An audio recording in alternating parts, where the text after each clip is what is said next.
partiremos agora para a segunda parte dessa série. Para você que não acompanhou a primeira parte, nós estamos numa série chamada Sagrado e Sinfônico. Vamos repetir comigo? Diga Sagrado e Sinfônico. E essa série é uma série eclesiológica. O que é isso? É uma série que trata sobre a doutrina da igreja. Então é possível se compreender a igreja enquanto doutrina. A Bíblia ela é muito taxativa em falar sobre a igreja e sobre a vontade de Deus em relação à igreja. Então, irmãos, igreja não é algo que a gente faz da nossa cabeça. A gente não fabrica uma igreja. Glória a Deus. Uma igreja genuína ela é gerada pelo Espírito. E muitas das vezes a gente está tão ambientado a coisas absurdas vinculadas ao sagrado ou aquilo que diz respeito às igrejas, que a gente pensa que a igreja é um trem desordenado, que é um negócio assim, cada um faz de qualquer jeito, cada um pinta e borda da maneira que achar melhor, e nós não podemos considerar dessa maneira, porque a Bíblia ela é muito clara ao falar sobre a igreja ou sobre a comunidade que agrada a Deus. Então, existem aí instruções claras nas Escrituras sobre uma igreja que agrada ao Senhor. E na primeira parte, eu vou recapitular aqui os pontos que nós observamos na primeira parte. E desde a primeira parte dessa série eu disse, o que você aprender aqui ao longo dessas semanas sobre o Sagrado e o Sinfônico, em nome de Jesus, que você utilize isso como referência de avaliação mesmo, inclusive dessa igreja. Inclusive da Ednes. Você precisa se sentir seguro de que o que a gente está expondo aqui nas Escrituras diz respeito também à cultura que nós estamos vivenciando enquanto igreja Ednes. Amém? Então, muito bem. Na primeira parte da série, nós falamos aí sobre uma igreja que corresponde ao credo apostólico, escrito ali logo nos primeiros séculos da igreja. Falamos de uma igreja una, uma igreja santa, uma igreja católica e uma igreja apostólica. Eu achei notório que muitas pessoas vieram falar comigo no pós-culto da primeira mensagem para falar sobre esse caráter católico da igreja. Todos nós temos por vocação bíblica sermos católicos. A catolicidade da igreja é uma das características mais virtuosas da igreja. Então o que é a catolicidade? Não estamos falando de catolicismo romano, a catolicidade enquanto conceito. A catolicidade da igreja diz respeito ao alcance da igreja. É uma igreja que alcança todos, que tem uma mensagem para todos. Amém? Então, é esse conceito universal, a palavra católica diz respeito ao universal. Então, uma igreja una, santa, católica e apostólica, porque crê na doutrina que foi estabelecida pelos apóstolos. Falamos ainda de uma igreja que dança a dança da Trindade, a pericorese, uma igreja pericorética. O que é esse conceito? É uma igreja que o ritmo da comunidade é dado pela dança, pelas relações da Trindade, do Pai, do Filho e do Espírito Santo. Então, uma igreja saudável, ela não tenta impor um ritmo humano, ela se permite ser conduzida por um ritmo que diz respeito à dança da Trindade. Aí falamos sobre outras terminologias também, de termos não tão conhecidos, mas muito esclarecedores para nós. Falamos de uma igreja ortodoxa, ou seja, uma igreja que tem um pensamento, uma opinião bem elaborada. Falamos sobre uma igreja ortopráxica, de praxis, uma igreja que tem uma prática bem elaborada, uma prática adequada, correspondente ao que a palavra diz, mas também uma igreja ortopática, ou seja, uma igreja que tem afetos, sentimentos apropriados. Então, eu quero partir daqui, irmãos, dessa coerência entre ortodoxia, ortopraxia e ortopatia. Percebe que às vezes existe até um pensamento bem elaborado, mas uma prática que está descolada do que é ensinado. Ou às vezes você até tem uma prática supostamente virtuosa, mas que não carrega os afetos de Cristo. Filipenses 2,5 vai nos dizer o quê? Haja em vós o mesmo sentimento, diga sentimento. Muito bem, em algumas versões vai estar atitude ou disposição mental. Haja em vós o mesmo sentimento, essa mesma inclinação que houve em Cristo Jesus. Então a igreja não é simplesmente um amontoado de dogmas e práticas debaixo de uma obrigação sem afeto. Não, existe afeto, existe um sentimento adequado, existe um tipo de sentimento que agrada a Deus enquanto comunidade. É possível que eu faça um suposto bem, mas apenas pensando nas minhas próprias vantagens. Amém? É possível que eu pratique uma ação social apenas pensando que aquilo vai acumular mérito para que eu seja salvo. Então percebe que é uma motivação, é um sentimento que está inadequado, inapropriado. Então uma igreja saudável, ela é ortodoxa, ela é ortopráxica e ela é ortopática. Glória a Deus, irmãos. Partindo daí, hoje nós vamos entrar em outras terminologias. E vai ser mais ou menos assim, a gente vai entrar em algumas terminologias meio estranhas, mas depois a gente vai descomplicando e você vai sair daqui seguro. Amém? Muito bem. Então, eu gostaria que você abrisse a sua Bíblia. Nós vamos começar lendo alguns textos aqui. Vai lá para Tito, capítulo 2, versículo 14. Livro de Tito, capítulo 2, versículo 14.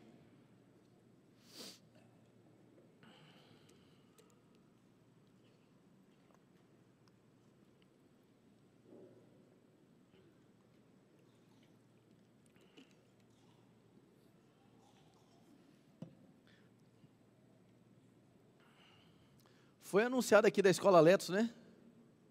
Foi. Irmão, tá no fim das inscrições, viu? Tá assim, na últimas vagas. Então, se você está pensando para deixar para o culto da noite, vai dar problema. Vai acabar abrindo lista de espera.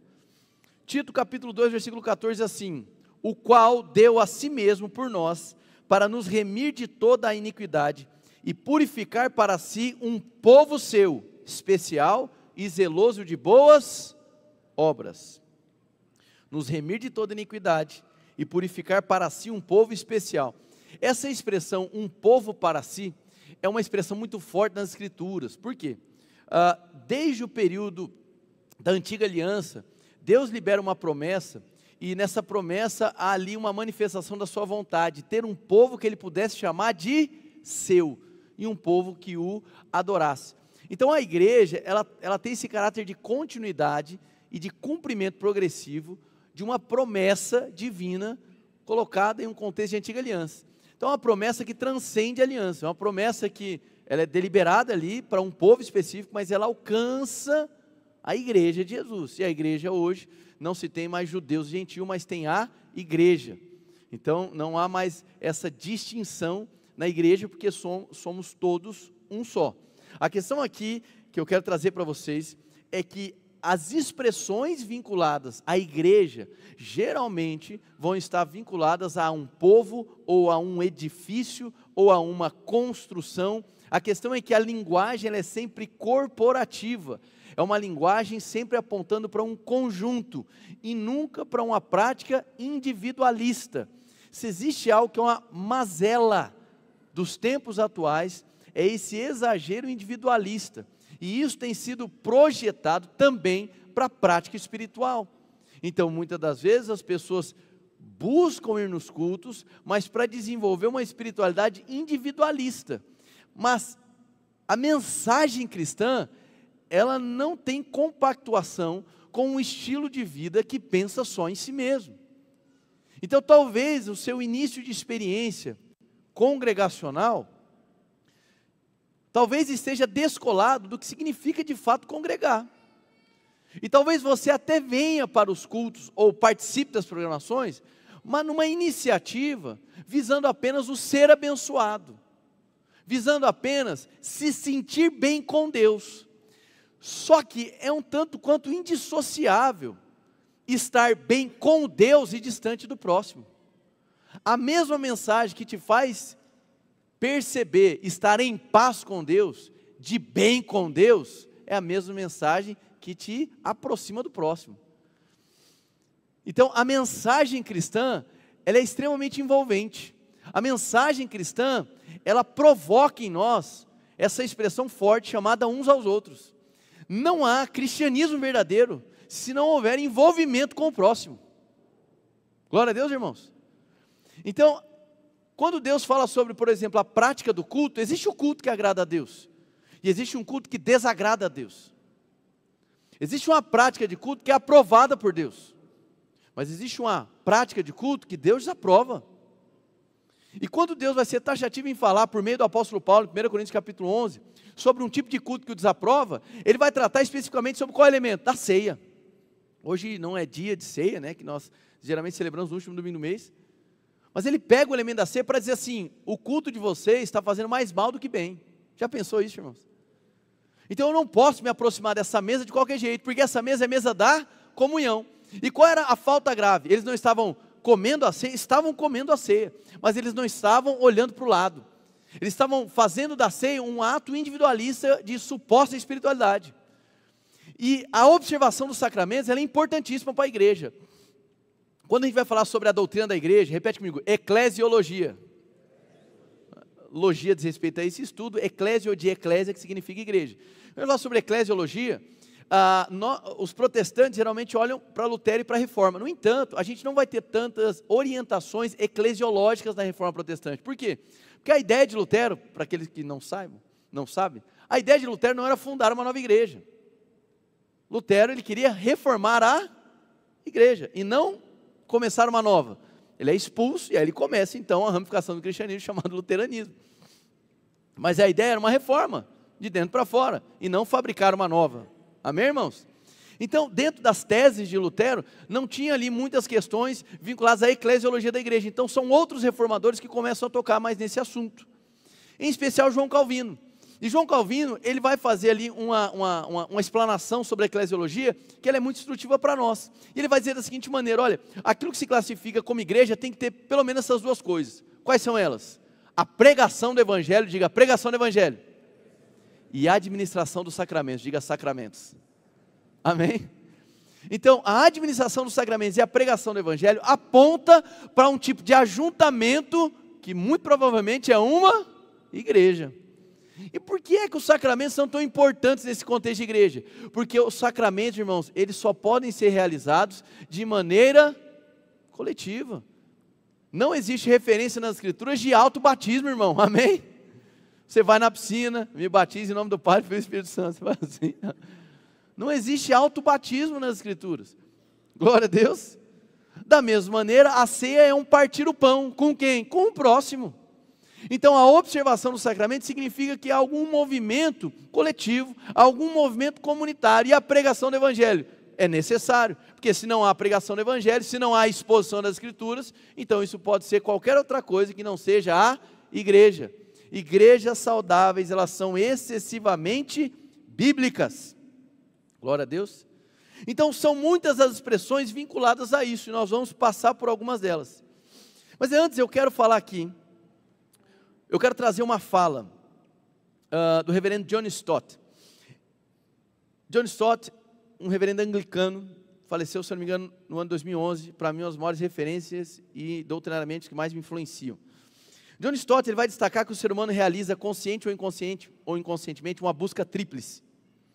O que é essa busca tríplice? A defesa dele, eu concordo, é que o ser humano ele busca, consciente ou inconscientemente, por Deus, ele busca encontrar a si mesmo, e ele tem uma busca pelo próximo. Consciente ou inconscientemente, dentro de uma igreja ou fora de uma igreja.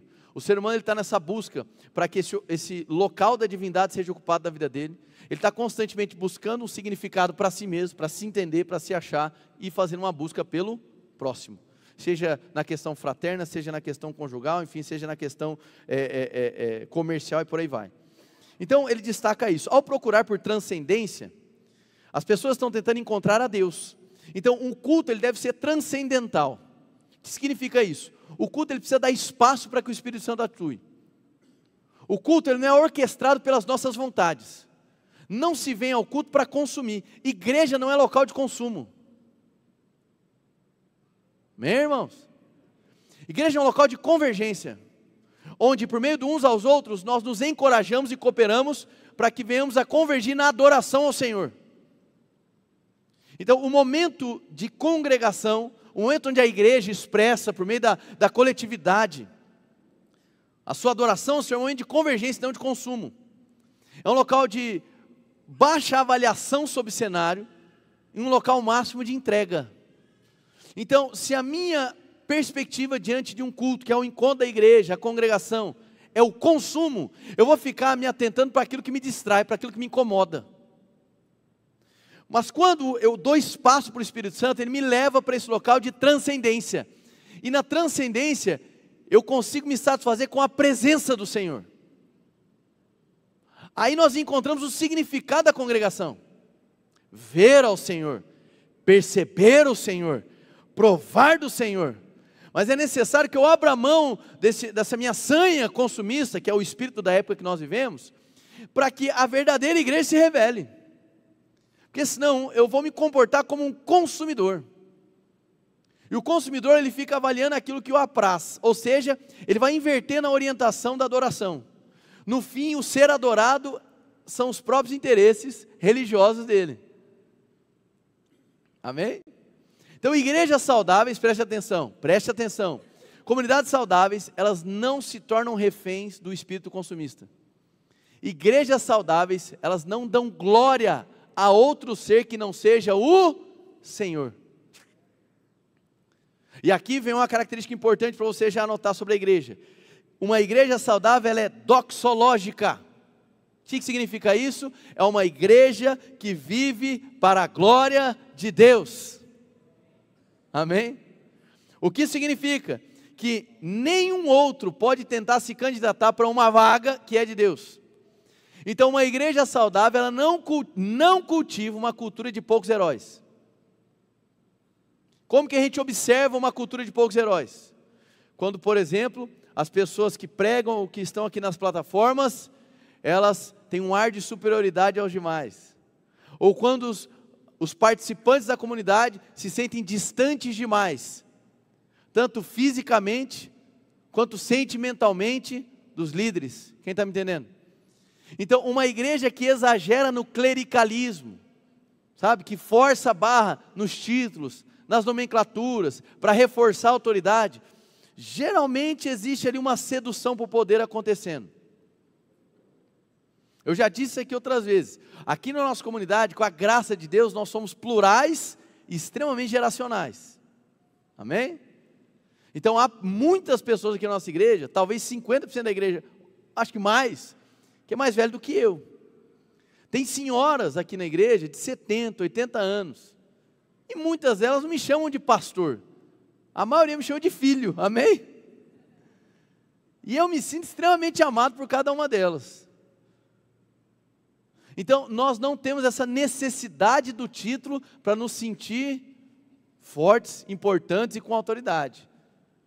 Os apóstolos não pleitearam isso. Alguns fazem uma interpretação errada de Paulo defendendo o seu apostolado. É diferente da defesa do apostolado que ele estava fazendo frente a uma controvérsia da igreja que estava indo contrária a ele. É diferente de querer ser chamado de apóstolo, pastor, etc. Quem está entendendo, diga amém. Amém. Então a comunidade saudável é doxológica. Ela vive exclusivamente para a glória de Deus. Colossenses 1,19 fala isso. Efésios 3,21 vai falar sobre isso. Nós somos feitos para a glória de Deus, irmãos. Para o louvor da sua glória. Então todo tipo de cidadão ou elemento que roube o foco, a atenção e a adoração de Deus, isso compromete a natureza saudável que tem uma igreja. Uma igreja saudável é doxológica.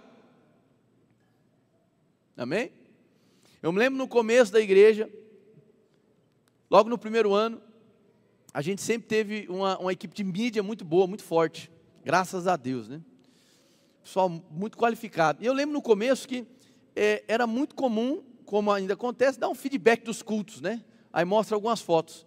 E logo nos primeiros meses, a gente simplesmente reproduziu o que é comum. E o que é comum? Você vai ver ali um feedback de culto, e o que tem? Geralmente foto do pastor, foto do pastor, foto do pastor, e foto das pessoas que estão aqui tocando.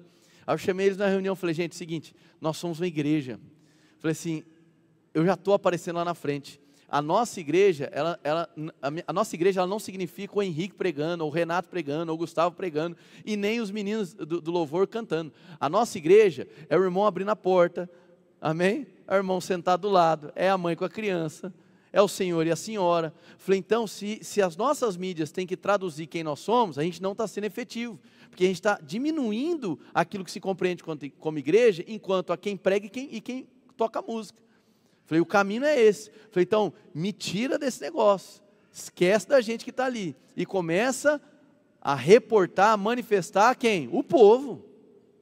Amém, irmãos? Para que não seja alimentada em nós o quê? Uma cultura de poucos heróis. Uma cultura de poucos heróis, ela, de alguma maneira, ela manifesta o quê? Uma tentativa de roubar o foco que deve ser de Deus. Igrejas saudáveis são doxológicas. Se você entendeu até aqui, diga amém. Então a igreja tem que ter essa essência. A glória, ela é exclusiva de Deus. Então, nos nossos ajuntamentos, a gente busca o quê? Transcender. Isso é possível por meio da direção do Espírito. por meio do espaço que nós damos ao Espírito, por meio da reverência ao Espírito. Por isso que a adoração é algo tão significativo. A adoração não diz respeito apenas ao momento musical, mas pensando no momento musical que tem essa capacidade de aguçar espírito, alma e corpo, enfim, a música tem essa capacidade de tocar os nossos afetos. A gente tem que valorizar esse momento. A gente não pode tratar com casualidade, como se fosse assim, não, isso não é nada, só o momento da música. É aquele pensamento equivocado, a música prepara para a palavra, isso não existe. A música faz parte da adoração como um todo. Ela não é secundária, amém, irmãos? Faz parte como um todo. E qual é o foco? Convergir em adoração. A quem deve ser dada a glória? Ao Senhor. Então, quando poucos heróis ganham muito destaque, você percebe que essa doxologia está comprometida. A glória que deveria só ser do Senhor, agora ela está sendo comprometida. Se você entendeu até aqui, diga amém. As pessoas também buscam encontrar a si mesmo. Então, a procura por significado, elas estão tentando encontrar a si mesmo. E ao procurar por comunidade, por comunidade, elas estão tentando encontrar o próximo. Essa é a busca universal da humanidade, conclui John Stott dizendo, a partir da renovação do Espírito e pela palavra de Deus, a experiência transcendental ela pode acontecer por meio do culto, o significado por meio do ensino, e a comunidade por meio da comunhão, diga comunhão. Amém. Vamos entrar um pouco mais profundo nisso. Comunhão. Amém. Então, irmãos, eu gostaria que você abrisse lá em 1 Timóteo capítulo 1, versículo 3. Nós vamos continuar caminhando.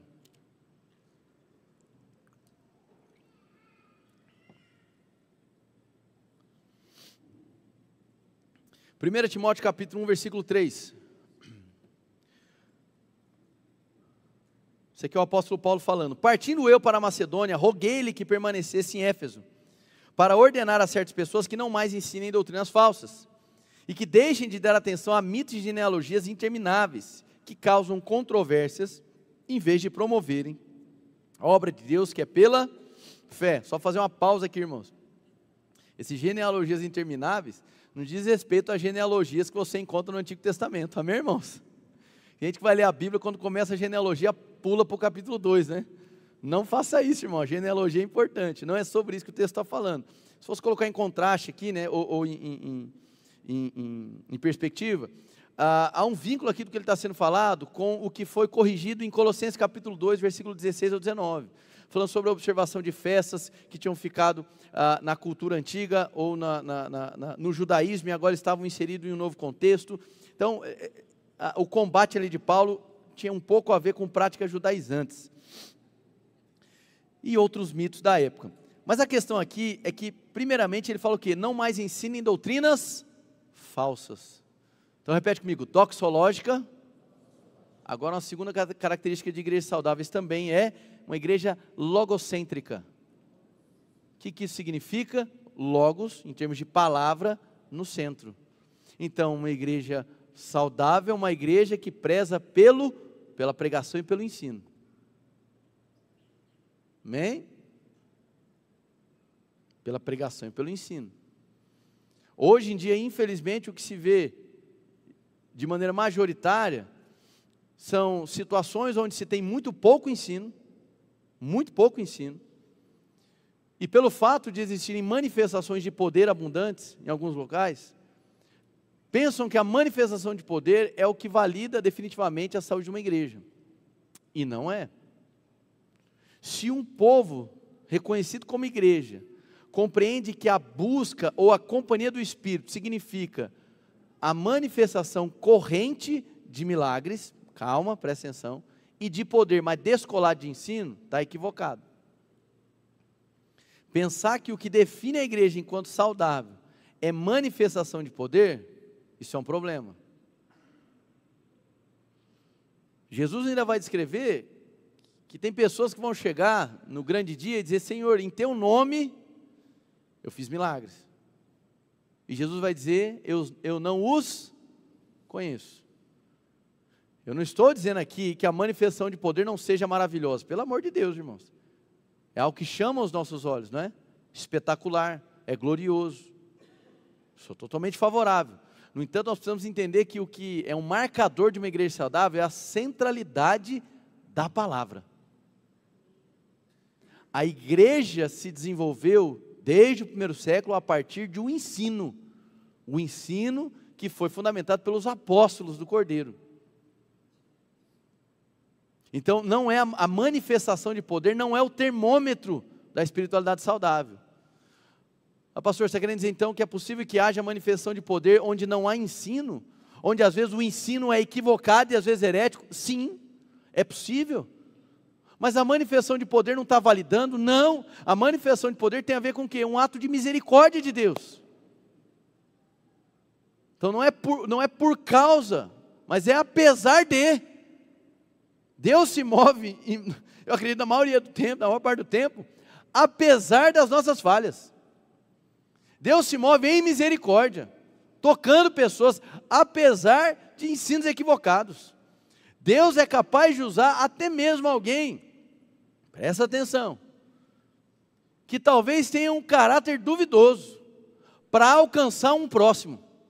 Isso significa então que Deus nos fazendo de canais de seu poder, que seja uma validação do seu caráter e da saúde da comunidade? De forma alguma. Amém?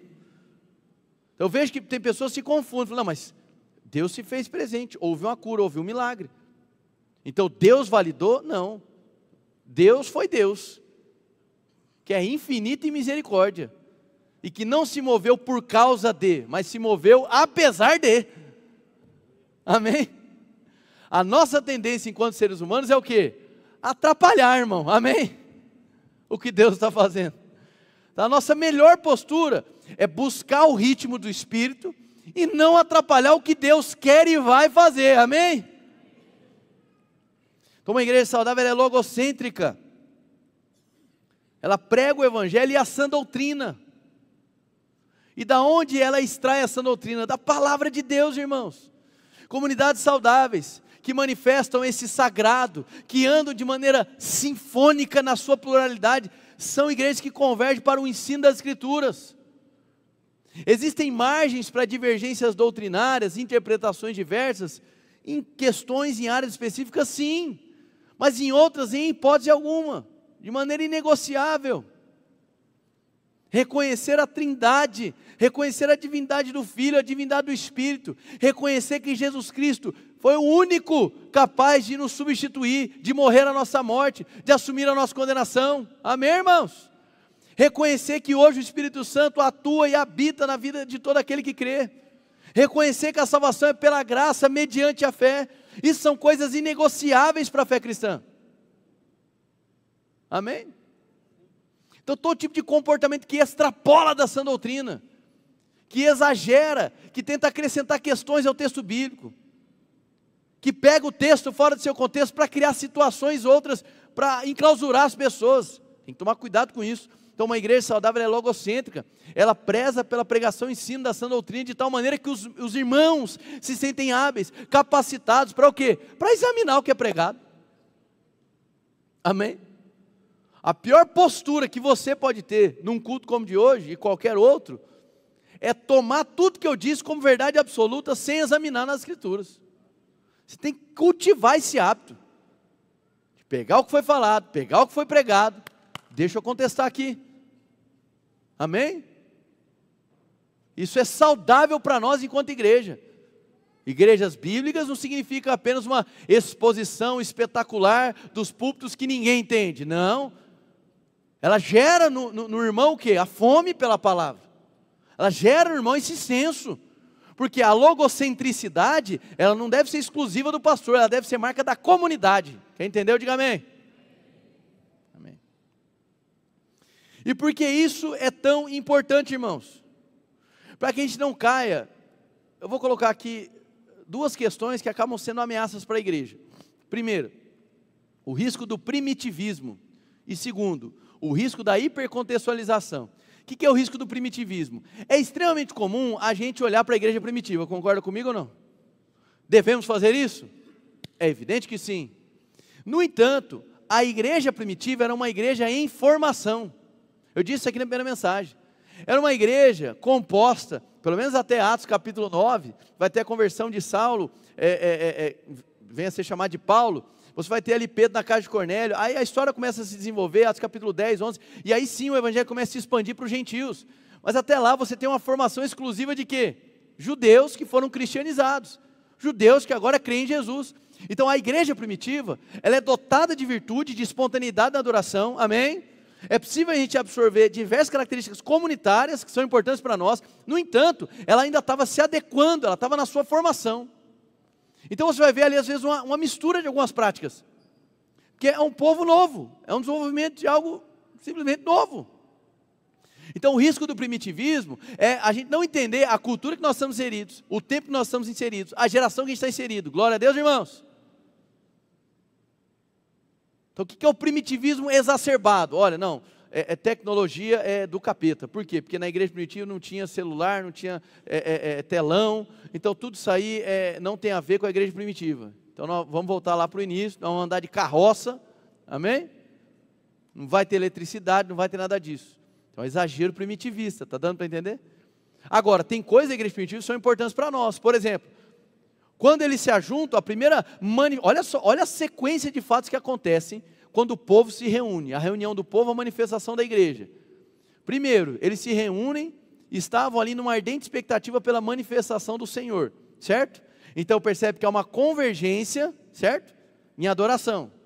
Aí o Espírito Santo é derramado, outra marca, quando a igreja está reunida.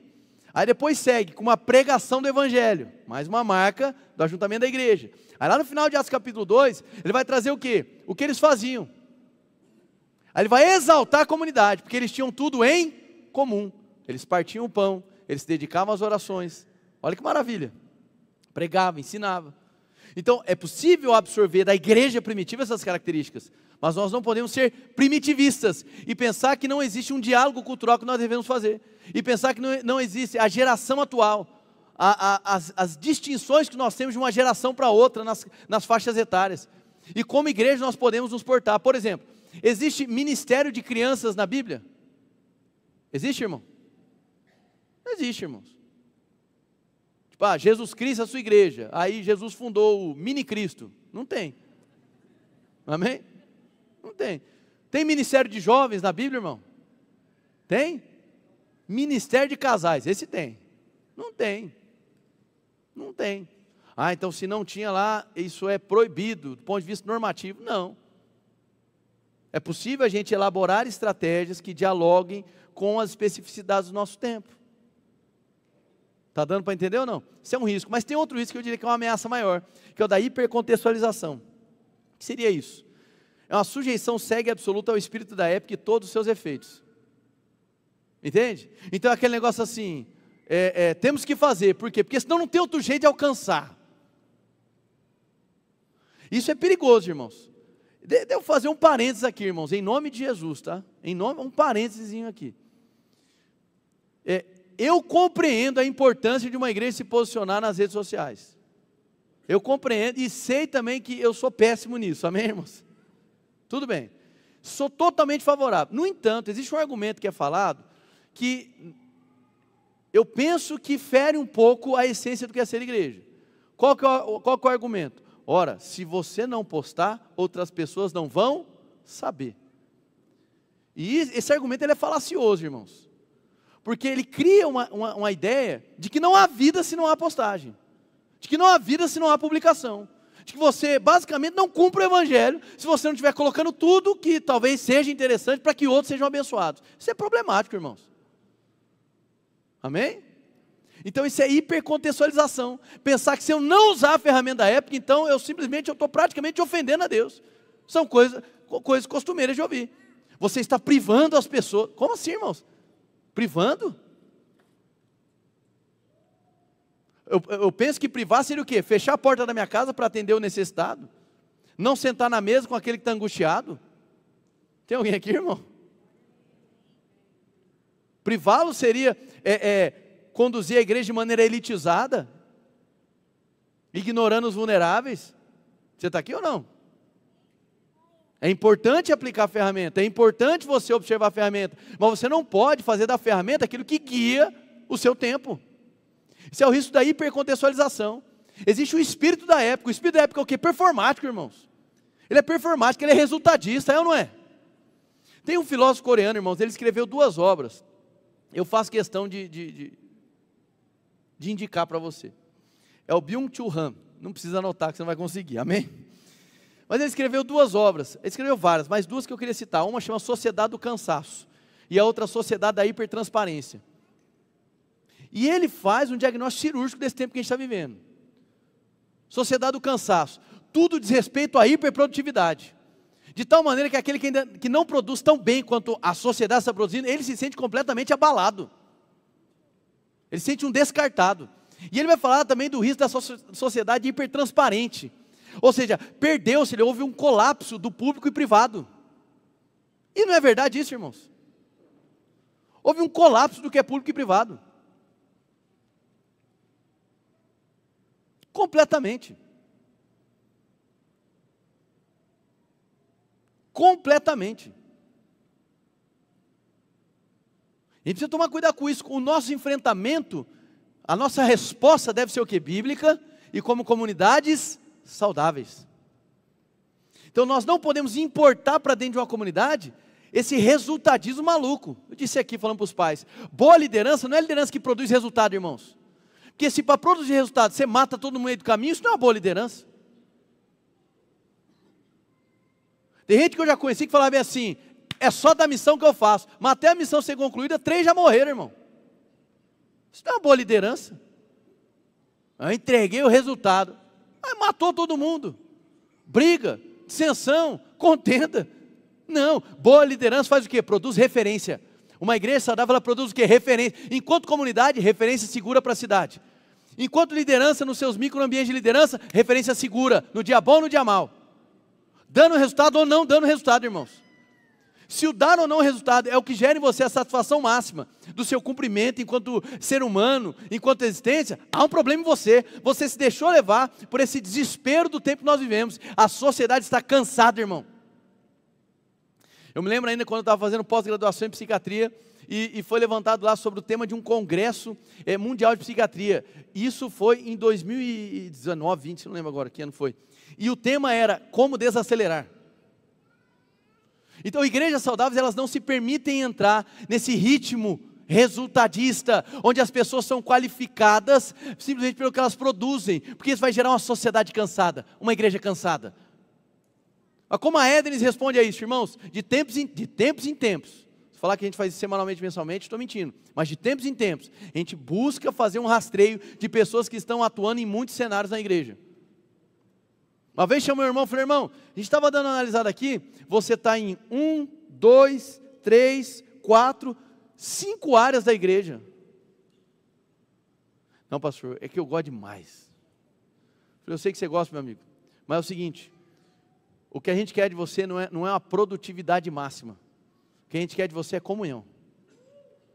Eu falei, deixa eu dizer uma coisa, nós vamos diminuir isso aí. Aqui você vai trabalhar no máximo em 2 setores. Porque eu quero que você desfrute de comunhão. Eu sei que você ama servir. Eu sei que você está atento o tempo todo. Mas você precisa parar um pouquinho e olhar para o lado. Porque o maior desafio, presta atenção aqui, em nome de Jesus, guarda isso aqui. O maior desafio de ser igreja não é do que tem que ser feito, mas é em quem nós estamos nos tornando. O nosso objetivo é nos tornar Cristo para a sociedade. Amém? Isso se faz por meio da comunhão. Então, a igreja saudável não é a que faz muita coisa, mas é a que, no meio do que tem que ser feito, ela não perde quem ela é. Amém, irmãos? Glória a Deus. Então, a gente precisa ter calma, cautela. É muito bom, irmão, eu sou pastor de igreja, já tenho alguns anos, amém? É maravilhoso, irmãos, quando chega o irmão, que ele joga nas 11, amém? Eu estou precisando do lateral direito, eu jogo. Mas estou precisando do ponta esquerda, por que não? Amém? Aí joga em todos, é maravilhoso isso. Você fica animado, você fica, tá, glória a Deus, só jogar aquele domínio no peito. Mas a gente tem que pensar em longevidade, sustentabilidade, e a comunhão não pode ser corrompida, porque o espírito da época que nós estamos vivendo, as pessoas estão usando umas às outras.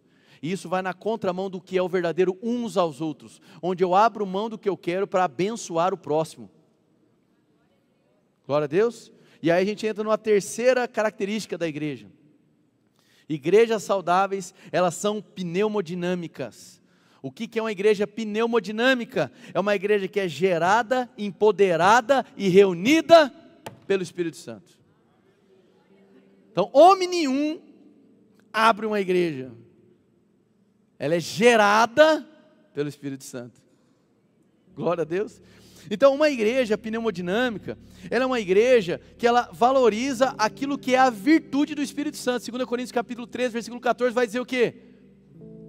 O amor do Pai, a graça do Filho e a comunhão do Espírito Santo. Diga, comunhão do Espírito Santo. Na comunhão, irmãos, nós damos testemunho da vida do Espírito Santo. Glória a Deus. Nós damos visibilidade ao Evangelho. Eu gosto dessa terminologia. Calvino utilizava igreja visível e invisível. Recentemente eu vi um pastor chamado Leandro Vieira dizendo o Evangelho visível primeiro da igreja. O Evangelho, a igreja dá visibilidade ao Evangelho. Então, se aquilo que a gente crê não converge em adoração, em serviço ao próximo, em amor, se o que a gente crê está fazendo a gente usar das pessoas, então a gente não vai dar visibilidade ao Evangelho, a gente vai estar dando visibilidade a uma mentira. Irmão, se existe algo desafiador na Escritura, chama-se coerência. Diga coerência. Isso eu acho maravilhoso, irmãos. Quando Paulo vai falar em 1 Timóteo capítulo 3, não precisa abrir lá, só me acompanha. Ele vai falar sobre qualificações para o ministério. Olha, aquele que almeja o episcopado, boa obra deseja. Aí ele vai começar a falar, olha, marido de uma mulher só, que lide bem com o lar, e lá não seja dado ao vinho, papapá. Aí quando chega no final, ele fala bem assim, olha, que tenha boa reputação perante os de fora. Olha que detalhe maravilhoso. Perante os de fora. Por quê? Porque o alvo não é que você sustente uma vida dúbia, religioso aqui dentro e simplesmente irreligioso lá de fora. O alvo é ter uma coerência, onde você consiga, na comunidade, exaltar ao Senhor no movimento de convergência, e quando vai para a sua casa, no movimento de coerência, você faz a sua vida um altar de adoração ao Senhor. E aquele que peca já não peca mais, aquele que mentia já não mente mais, aquele que era iracundo agora é pacificador. Amém? Glória a Deus. Esse é o movimento, coerência. Igrejas saudáveis, elas formam pessoas que são espiritualmente coerentes.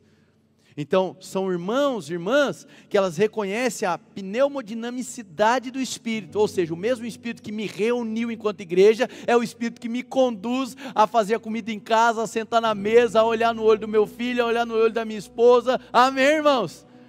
A olhar para o meu trabalho, ainda que meu chefe seja insuportável, ainda assim vou honrá-lo e vou manifestar Cristo na vida dele, e ainda que talvez eu sendo um chefe, eu olho para os meus colaboradores, e muitas das vezes quer arrancar a cabeça deles, mas eu me lembro que a minha vida é coerente em Cristo, então eu vou abençoar a vida deles, amém? Alguns irmãos estão pensando, é que você não conhece meu chefe, ou você não conhece quem trabalha comigo. Talvez eles sejam um sinal de Deus para que você seja aperfeiçoado, irmão. É Deus se movendo em favor da sua vida, amém? Então, doxológica, logocêntrica, pneumodinâmica. Agora, essa igreja também, ela deve ser pactual. O que é isso? Ela vive pela aliança. Diga assim, nós estamos em uma relação de aliança. Agora, irmãos, fazer aquilo que ninguém gosta. Você vai olhar para a pessoa que está do seu lado. E vai dizer para ela, meu irmão, a tua aliança é com Deus, mas também é comigo. Diga, não adianta fugir.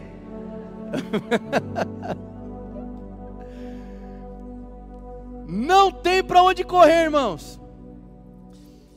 Olha só o que Greg Ellison fala em um dos livros que talvez seja a enciclopédia de eclesiologia. A igreja é uma comunidade definida por um relacionamento de aliança com Deus e por um relacionamento de aliança de uns para com os outros. No primeiro caso, o batismo é a marca da aliança, no segundo, a ceia de Cristo. O bispo Stephen Newell diz da seguinte maneira: dentro da comunhão daqueles que estão unidos pela lealdade pessoal a Jesus Cristo, o relacionamento de amor alcança uma intimidade e uma intensidade desconhecidas em qualquer outro lugar. A amizade entre os amigos de Jesus de Nazaré é diferente de qualquer outra amizade. Deveria ser a experiência normal dentro da comunidade cristã, onde ela é experimentada, especialmente além das barreiras de raça, nacionalidade e idioma. É uma das evidências mais convincentes da atividade contínua de Jesus entre os homens. Uau! Quando andamos em comunhão e manifestamos amizade espiritual, isso é uma das coisas que dão mais visibilidade à natureza e à vivacidade do Cristo, irmão. Viver em comunhão é um ato declaratório. Cristo está vivo. Abra sua Bíblia em Hebreus. Hebreus capítulo 10. Nós vamos tocar naquele texto. O povo adora falar. Texto maravilhoso. Vamos para Hebreus capítulo 10, versículo 19. Você está aprendendo alguma coisa hoje aqui?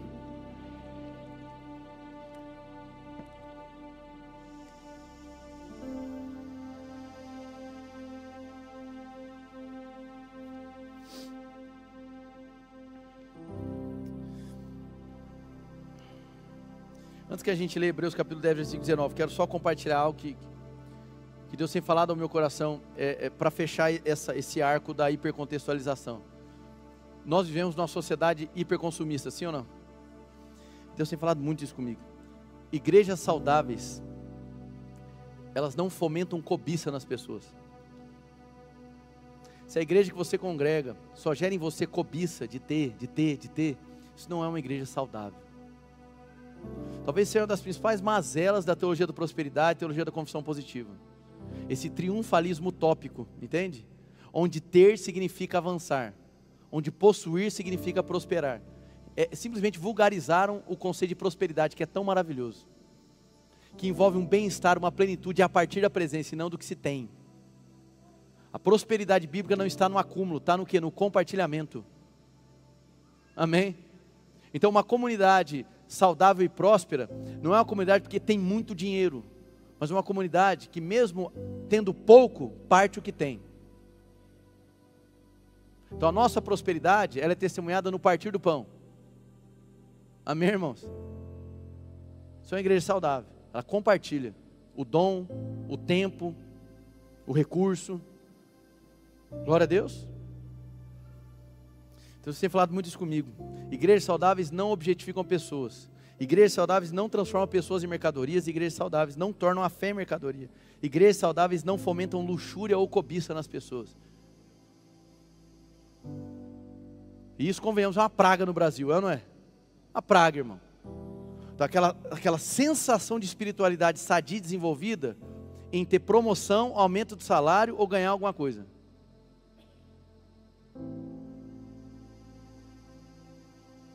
E o nosso país, infelizmente, nos ensina, ou pelo menos nos demonstra, que é possível ser corrupto, bandido, traficar e ter mais dinheiro do que aquele que é justo, é ou não é?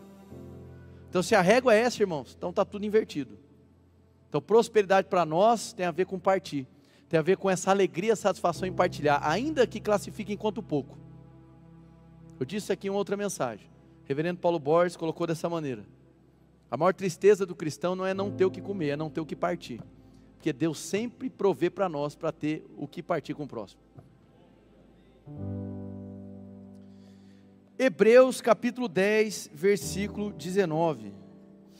Se você chegou lá, diga amém. Então vamos ler, né? Portanto, irmãos, temos plena confiança para entrar no lugar santíssimo pelo sangue de Jesus. Então pausa aqui. De Hebreus 10, 1 ao 18, é quase que assim uma retrospectiva da transição de antiga aliança para nova aliança, amém? O autor de Hebreus é extremamente detalhista, e ele vai ser categórico em demonstrar que nós estamos em uma aliança de superiores promessas. E o que aconteceu na antiga aliança era uma sombra do que viria a acontecer na nova. E ele vai exaltar o sangue de Jesus. Ele vai assim exaltar a obra de Cristo. Que o sangue de Jesus está acima, que é incomparável, que o sacrifício foi de uma vez por todas, que o sangue de touros e de bodes não se compara ao sangue de Jesus, que a nossa expiação agora foi de uma vez por todas, e que o ato de crucificação de Jesus foi suficiente, e que agora nós temos acesso a Deus, amém? Só que ele vai conectar esses efeitos gloriosos da redenção com a vida comunitária, e aqui está o grande mistério da coisa, que a gente vai trabalhar. Portanto, irmãos, temos plena confiança para entrar no lugar santíssimo pelo sangue de Jesus. Vamos lá, quando você lê esse texto, a imagem que vem à sua cabeça, tá? Então hoje você está nesse lugar de adoração, no Santo dos Santos, amém? Esse é o seu lugar. Mas se você fosse projetar, entrando nesse lugar, você, de coração, a primeira imagem que vem à sua cabeça, não é entrando assim, cheguei Jesus, é ou não é? Sozinho, é ou não é? Você traz, você resgata a imagem do sumo sacerdote, apresentando o sangue do cordeiro nesse santíssimo lugar da antiga aliança. Aí a primeira imagem que vem é você entrando assim, ó, o véu rasgando em você, né? Amém. Mas não é essa a imagem que o autor de Hebreus está querendo trazer. Próximo. Versículo 20. Por um novo e vivo caminho que ele nos abriu por meio do véu, isto é, do seu corpo. Então ele faz aqui uma linguagem ilustrativa do corpo de Jesus com o véu que foi rasgado. Próximo. Também temos um grande sacerdote sobre a casa de Deus. Próximo. Assim, aí ele vai começar 3 exortações. Primeira, aproximemo-nos de Deus com um coração sincero e com plena convicção de fé. Porque o nosso coração foi purificado de uma consciência má e o nosso corpo lavado com água pura. Para aí. Então ele vai falar sobre uma característica de aproximação. Aproximemo-nos, ou seja, já foi concluído, já foi estabelecido, está tudo pronto. Diga, está tudo pronto. Essa é a máxima da redenção. Está consumado, irmão. Amém? João 19:30. Está consumado, ponto final. Então a festa já está preparada. Não é pelo teu mérito, não é pelo teu esforço, é pelo que Cristo Jesus fez. O caminho se abriu sem que você merecesse. O caminho se abriu enquanto você era inimigo. Ele buscou pacificação enquanto você virava as costas para Ele. Ele decidiu te amar enquanto você não se importava com Ele. Amém? Então o protagonista aqui é quem? Cristo Jesus, ponto final. Ele abriu o caminho está dado. Aí agora vem a palavra, vem a exortação, aproximemo-nos. Então agora, responda. Ele te chama, Ele abriu, Ele preparou e agora responda, aproximemo-nos. Contexto coletivo. E Ele vai dizer de que maneira? Coração sincero, plena convicção de fé. Aí vai falar de uma purificação de consciência má e do corpo lavado com água pura. A maior concordância que há aqui é ao batismo nas águas, tá? Essa lavagem da água pura, a maior concordância que há aqui dos comentaristas é que diz respeito ao batismo. Mas ele traz aqui sobre o quê? As expressões de uma vida que foi transformada e alcançada por Cristo. Amém? Só que ele pontua o batismo nas águas. E o batismo nas águas, ele tem essa característica comunitária. Porque o batismo te insere aonde? Em um corpo. Que corpo? A comunidade dos santos. Próximo. Mantenhamos firme, de novo, a esperança que professamos, pois aquele que prometeu é fiel. 24. Importemo-nos uns com os outros. Em algumas versões está consideremo-nos. Então são 3 exortações, certo? Aproximemo-nos, depois vai falar sobre manter, né, a mesma confissão, e por último, importemo-nos ou consideremo-nos uns aos outros, uns com os outros, para nos incentivarmos ao amor e às boas obras. Essa palavra incentivar, a definição dela no grego é incitar. E sabe que é um fato curioso em relação a essa palavra? Todas as vezes que ela é utilizada no Novo Testamento, ela é utilizada num âmbito de provocação, mas no sentido de briga. Sabe, algo violento, algo agressivo. É a única vez que ela é colocada em um contexto, vamos dizer assim, positivo da expressão. Então, o que ele está querendo traduzir aqui? Nos incentivarmos ao amor e às boas obras. Então, há uma provocação que deve acontecer de maneira mútua, ou seja, de um para o outro, entre nós, amém? Para que a prática do amor aconteça. Você não está entendendo, irmão? Uma igreja saudável, ela valoriza tanto o ato de congregar, porque ela reconhece que para que possamos crescer na prática do amor, é necessário que um provoque o outro nesse sentido. Que sejamos, entre aspas, agressivos, incitando os irmãos, encorajando os irmãos, considerando os irmãos, para que nos voltemos uns para os outros. O pastor está querendo dizer então que a comunidade seria o meio pedagógico pelo qual Deus nos corrige? Sim. Está querendo dizer que a comunidade é o meio pelo qual Deus nos exorta? Sim. Está querendo dizer que na comunidade é o meio pelo qual, nesse uns aos outros, nesse olhar para o lado, alguém pode me abordar e querer se aproximar e por me considerar, vai me confrontar? Sim. Porque se existe uma desgraça na vida do ser humano, é ele na sua petulância, está indo por um caminho de perdição e não tem uma mísera alma para dizer, para. O que tem de gente talentosa, mas que não tem um amigo para poder falar, para. Cai na soberba, cai na arrogância. Então a comunidade, além da expressão de adoração, ela é importante para nós porque ela nos educa, irmão. Igrejas saudáveis, e isso veio a ser um ponto da eclesiologia ao longo da história dos reformadores. Igrejas saudáveis pregam o evangelho, observam a administração dos sacramentos e praticam a disciplina bíblica. Por amor ao irmão, e disciplinar biblicamente, irmãos, não é expor a pessoa, botar a foto dela no telão aqui, pessoal, queria mostrar para todo mundo, o irmão, não é isso. A disciplina bíblica é o quê? Contestar, confrontar com a palavra e chamar para o lado para a restauração. Amém? Vira e mexe, pergunta para mim, aqui vocês disciplinam os irmãos? Disciplina. Eu nunca vi de banco. Mano, aqui a ideia da disciplina é o banco ser do nosso lado.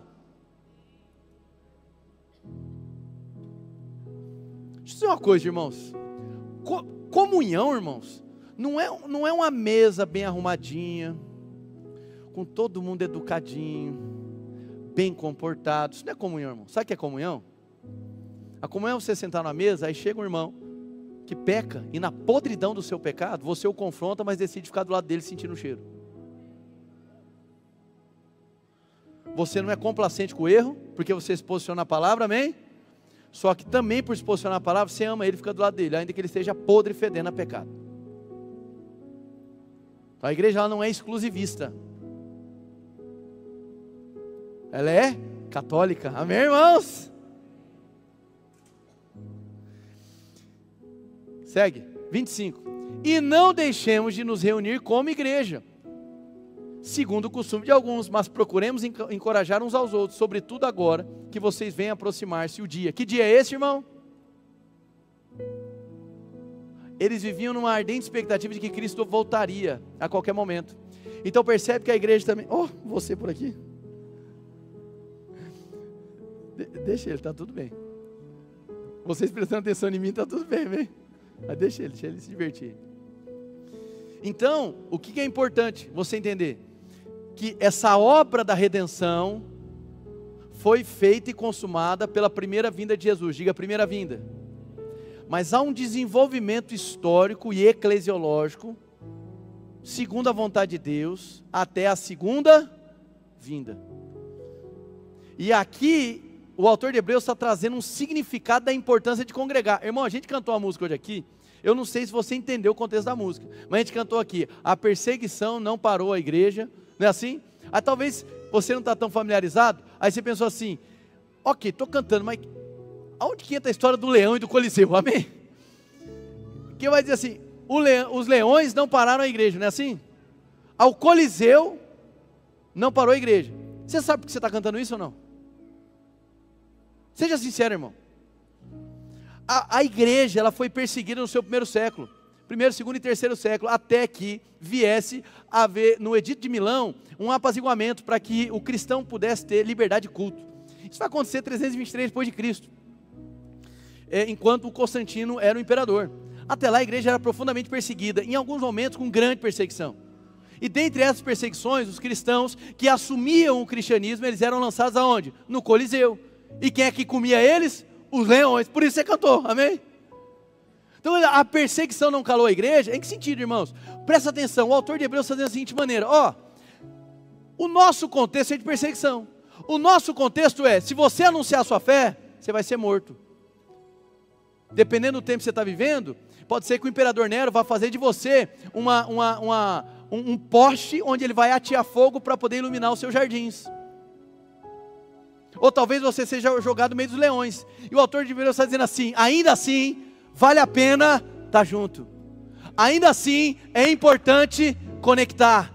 Ainda assim, é importante dar visibilidade a quem nós cremos. E nós damos visibilidade à nossa espiritualidade quando nós estamos em comunhão. É terrível o espírito da época que nós vivemos, onde congregar virou opcional, irmão. Você vê caráter de obrigatoriedade. Eu não estou dizendo que é obrigatório, irmãos, mas deveria ser essencial. Você vê caráter de obrigatoriedade. Está no seu trabalho, no seu emprego, na hora devida, no concurso que você prestou e passou. Não é porque ali me paga. Então, se aqui te pagar, você viria em todos os cultos. Então isso é relação de comércio. Isso é prostituir a igreja. A comunhão dá visibilidade ao Cristo, irmão. A comunhão, um ajuntamento de pessoas distintas, diferentes, cada um com um pecado distinto, cada um fedendo mais que o outro por conta do pecado, amém, irmãos? Mas um olha para o outro e fala assim, é isso mesmo, somos imperfeitos, desqualificados, mas encontramos um Senhor que nos amou e nos levantou ainda que estivéssemos sujos de pecado, e a nossa vida agora é para Ele, por causa dEle, e toda a glória seja a Ele.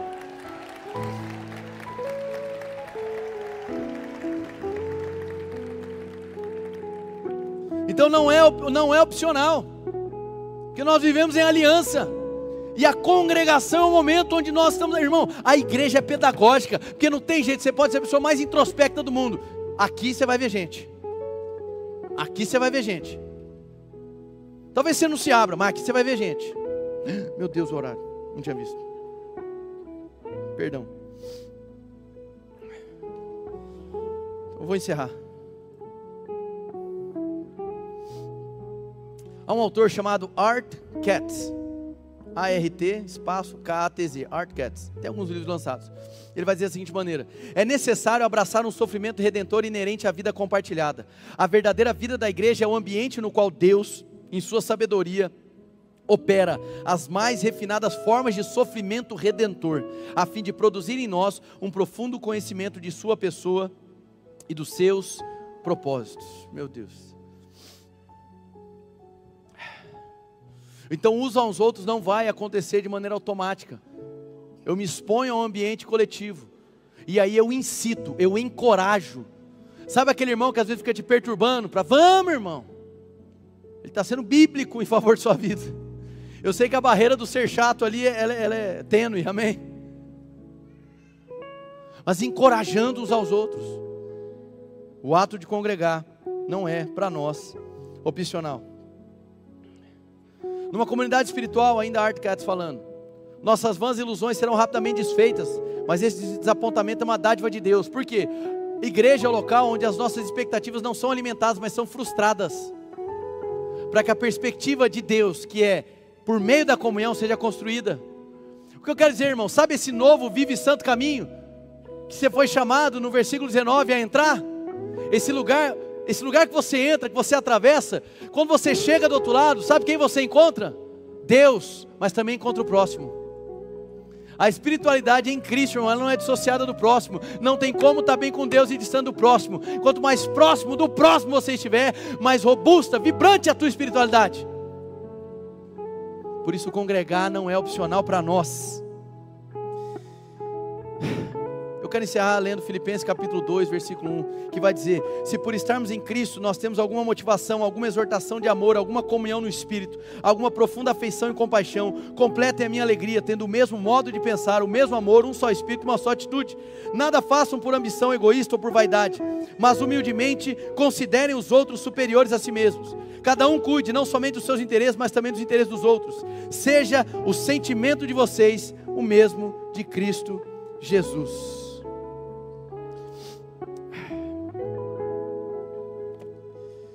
Por último, falei que era o último, mas não é, né? Quero ler uma frase que eu separei do pastor Pedro Dulce.